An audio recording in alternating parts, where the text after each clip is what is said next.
This is John for Global Traveler. This morning, I had the pleasure of talking travel, luxury travel, with Michele Lindsay, a luxury travel and cruise advisor. How are you? I'm great, John. Thanks so much. How are you? I am good. Let's jump in. Let's talk luxury travel. Let's talk cruises. Let's talk it all. Could you give Yeah, me a little bit of your background? absolutely. So I started Blue Point Travel in 2019 when my husband said, you've been talking about getting into the travel business and you're not getting any younger. So it was time to jump in. My previous lives had led me from, I'm a New England girl, originally from Connecticut. My husband and I relocated out to the Metro Detroit area in 2010 with our young kids. Prior to that, I had been a high school and middle school history teacher. So always loved travel, learning about new people, places, and I grew up watching my grandparents take these amazing, like 3 week long bus trips across the Wow. country. They would take cruises and they would come back and have all these great stories. And I think they just inspired me to get out there and see the world and putting together the skills I had as a teacher. I had done some nonprofit fundraising, a little bit of sales here and there, but really taking those the love of history and people and places. And I'm a little bit of an anxious control freak. So that makes for a very good travel advisor because we like to micromanage the details, dot all the I's, cross all the T's to make sure that all those logistics are taken care of for our clients. So that's how Blue Point Travel was born here in Grosse Pointe, Michigan. So you've been Hence the in, E, I'm hence the sorry? E at the hence the Oh, E at the end of gotcha. point. Oh, I gotcha. So obviously you've been in business for a while now, but in the beginning, how hard is it to, you have to establish yourself as an advisor, as an expert. How do you cross that bridge? Yeah. The first thing that I did, which is probably the first rule that I broke was reaching out to friends and family, right?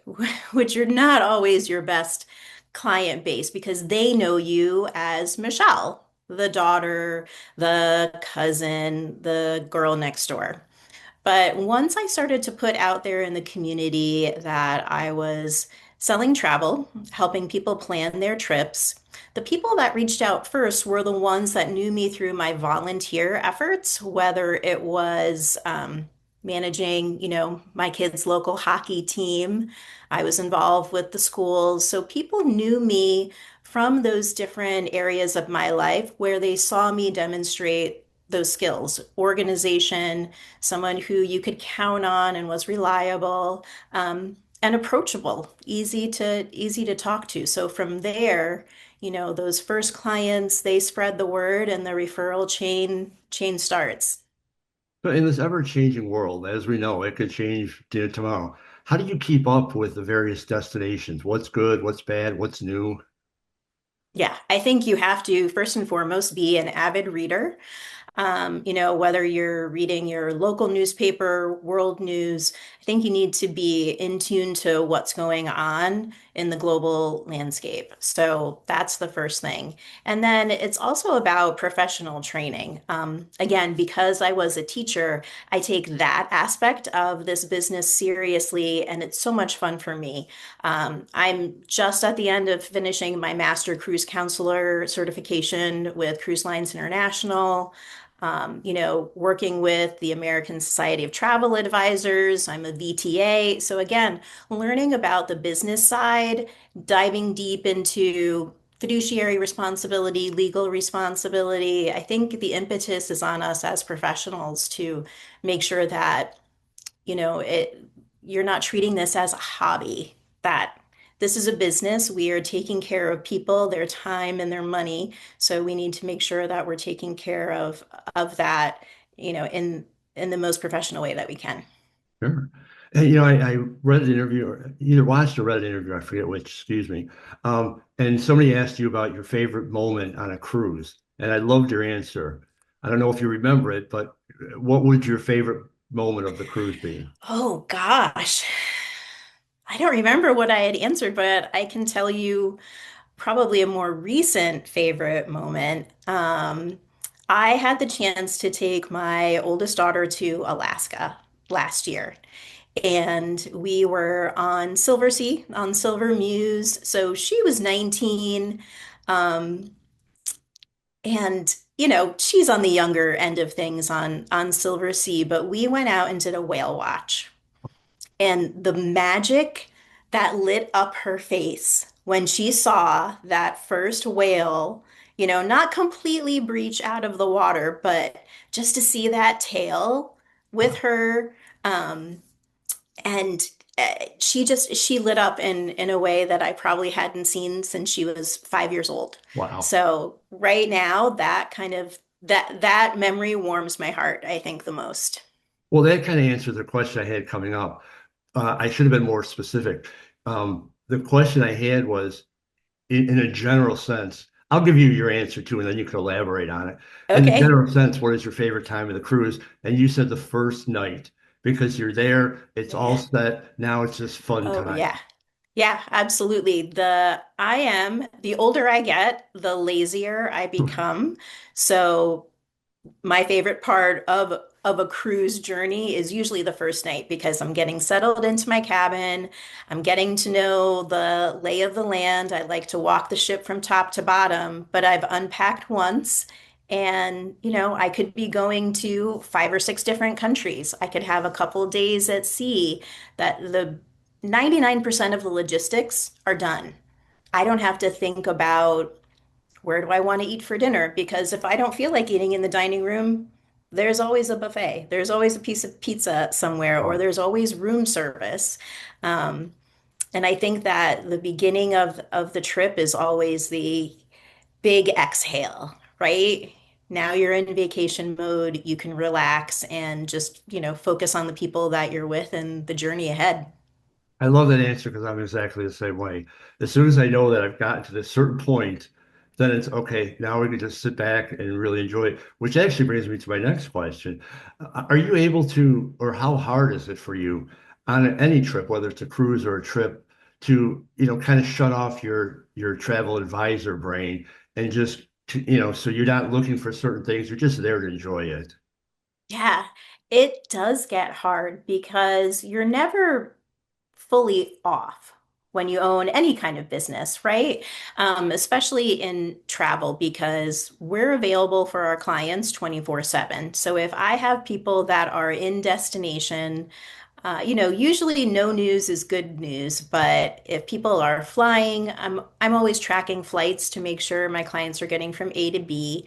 If they're moving from a hotel to a ship, vice versa, you want to make sure that they're taken care of. So I have been able to relax a little more the longer that I do this because I try and make sure that I have a fantastic assistant so she can jump in if need be if I'm on a trip, um, to try and just relax and be in the moment. But I am always looking at things from, oh, what I have a client who, uses a CPAP machine. Let me see where are the plugs near the bed in this cabin, or those little details that you try and pick up on while you're there in the moment too, because that firsthand experience is what your clients really want to hear about.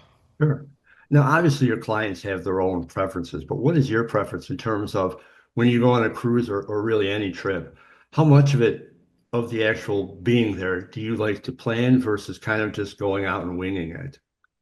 Oh, so I am a planner. Okay. I am a planner, not down to the minute, but I like to have at least something on my schedule every day. So let's say traveling in port, or let's just say I'm in Rome, right? I want to make sure that I have at least one thing on my to-do list because that helps me motivate, get out of bed in a timely manner instead of just sleeping in. Um, but I also love those magic moments where you kind of come on upon these unexpected, a cafe or a cruise that my husband and I were on this summer, we had some dinner plans, but we met some really great people on board and, changed our plans so we could spend more time with them or have dinner drinks with them and get to know those people. So I think a little bit of planning goes a long way, but being open to letting nature take its course and lead you to where, destiny calls, so to speak. Sure. A little bit of balance, I guess, what changes have you seen since you've developed an interest in travel or since you've actually worked in the industry? What changes have you seen in cruises? Yeah, well, I started right before COVID. Well, So talk about baptism by fire. Anything big that could go changes. wrong did go wrong. So the cruise industry was shut down for a long time. And coming back out of COVID, I've seen not only this continued growth of cruises, every year we're seeing new ships, we're seeing ships that are more environmentally friendly. A lot of people don't think that when they think of cruising, but with different power sources, with the ability to plug into ports for shoreside power, that's really come a long way in the last 6 years. And I think one of the things too is people really want that all-inclusive experience. They want to be able to have things on their vacation taken care of for them. So your accommodations, your food, your mode of transportation, cruising provides all of that. And then you've got some absolutely world-class entertainment on ships. Um, in addition to some of the best service anywhere. I will always take a crew on a cruise ship and put them up against, some of the best hotels in the world because they are so well trained in service and hospitality and making you feel like you are welcome, and that they are there to just make sure that you have, the most enjoyable time that you can. What do you see coming in cruises? What trends do you see happening over the near future-ish? Yeah, there's so many things. Well, river cruising has exploded. We're seeing celebrity cruises getting into the game. So, ocean to river, Trafalgar now has river ships, so guided land tours into river, and also some really custom ships. National Geographic and Lindblad has a custom um, charter ship that they're using that they'll be sailing on the Danube next year. I'm really excited to see that. And I think one of the other things too is we've got these beautiful luxury hotel brands, Four Seasons, Aman, that are putting out their own luxury yachts. So it's a whole nother level of this high touch service. So I'm really excited to see how more of those smaller ships come into play. What general tips do you have for people? I've never been on a cruise. I come to you and I go, I'd like to go here. Give me some general ideas of what I should expect, what I should do. Yeah, I think that really depends on the traveler. One of the things I love to talk to first-time cruisers about is the style of vacation that they enjoy. Like you asked before, are they planners? Do they like to wing it? And once we determine the size of ship that they're going to be on and where they're going, I always tell them there's no waiting for tomorrow because we've got limited capacity on ships. And the smaller those ships, the best cabins will always go first. So if you're someone who really wants, a suite on Explorer Journeys, well, there's only about 460 cabins on those ships Wow. that anyone in the world can book into. So if you know what you want, put that deposit down. Don't hesitate because cruisers tend to plan pretty far out. But for a first-time cruise, I'm coming to you as a first-time cruiser. Do you generally recommend like a shorter cruise, a longer cruise, a bigger boat, smaller boat? Yeah, I'm coming to you absolutely. completely open. Yeah, so someone who's completely open, I always tend to recommend probably a more mid-sized ship, maybe something along the lines of a Celebrity or Holland America, and get them on a shorter Caribbean itinerary. So they dip their toe in the water. That way they get to feel the experience. It's not as intimidating as getting on a ship for the first time in the Galapagos or, in the middle of Europe. And I know they're going to have great service. They're going to have a wide variety of entertainment, dining, and those ships. One of the things that I hear a lot from people is they're worried about motion sickness. And the way that cruise ships are designed now with such amazing just thrusters and the engines, you can really balance out. You don't have that swaying back and forth like you might have 10 or 20 years ago. They're a lot more stable. What is your ideal cruise? Oh, my ideal cruise is a small ship. Um, and that's hard because now I've really fallen in love with river cruising the last few years, but probably my favorite cruise experience on the ocean has been a Norwegian fjords cruise. That was on Swan Hellenic on a ship that's less than 200 people, and we Oh, went through all of the nooks and crannies in Norway. It was amazing. It was completely relaxed. I never felt like, no high heels and ball gowns required at all, but we still had great food service and really great people on board. So again, the teacher in me, I really loved that expedition style because we had a professor on board talking about Norse history. We had the expedition team, so they're talking about the landscape, they're talking about some of the wildlife that we would see. Um, so yeah, it's just get me on a small ship and really immerse me in a place, and I'm geeking out. sounds good to me. How has travel, whether it's cruises or just travel in general, how has that impacted you? How has that changed you?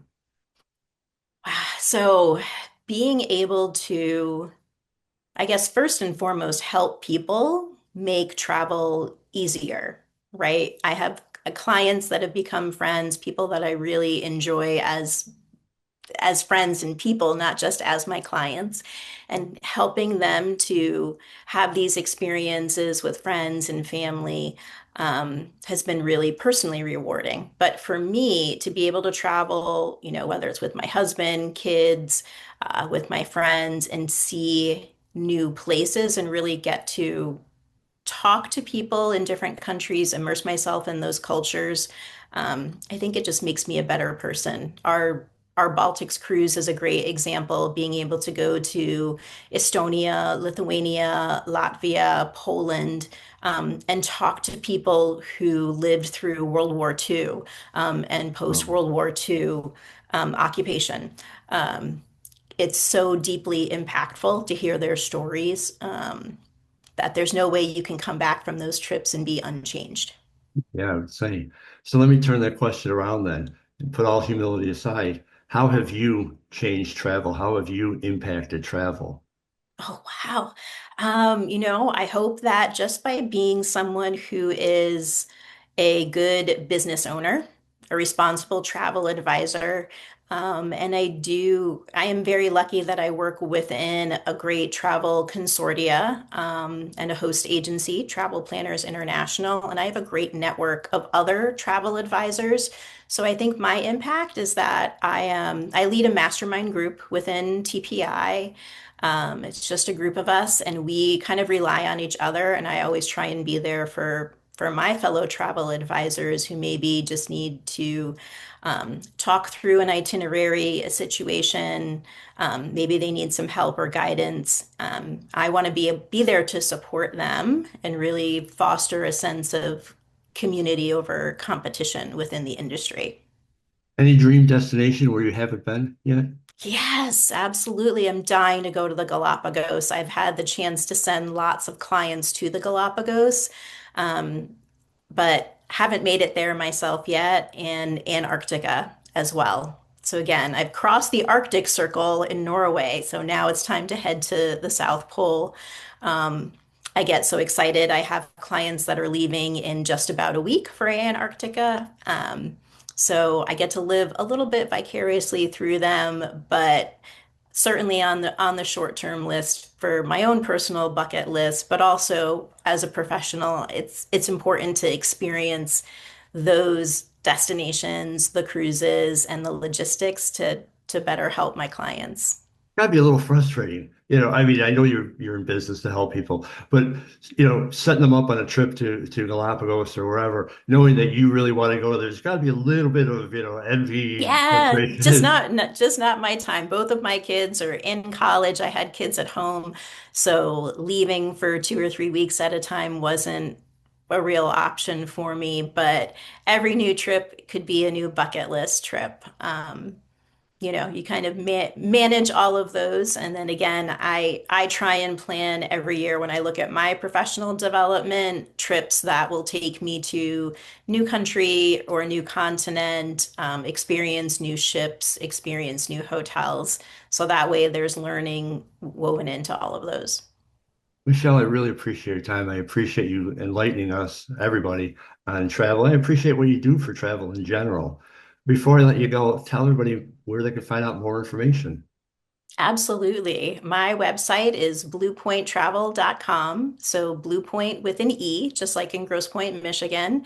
Folks can reach out through my website, sign up for my travel newsletter, or they can schedule a call and we can talk about your dreams and see if I can help you make them come to life. I'm sure you can help them come to life. In talking to you and studying you, researching you online, I see what you do. I see what you do for travel and people. I like that you've got a nice background and you bring it into your profession. You really care about putting together great trips and to promoting travel. With that, I thank you for your time. I thank you for what you do for travel, and I wish you safe travels. Thank you, John. Same things. Thank you so much for having me. It's been fun. It's been fun. Thank you very much.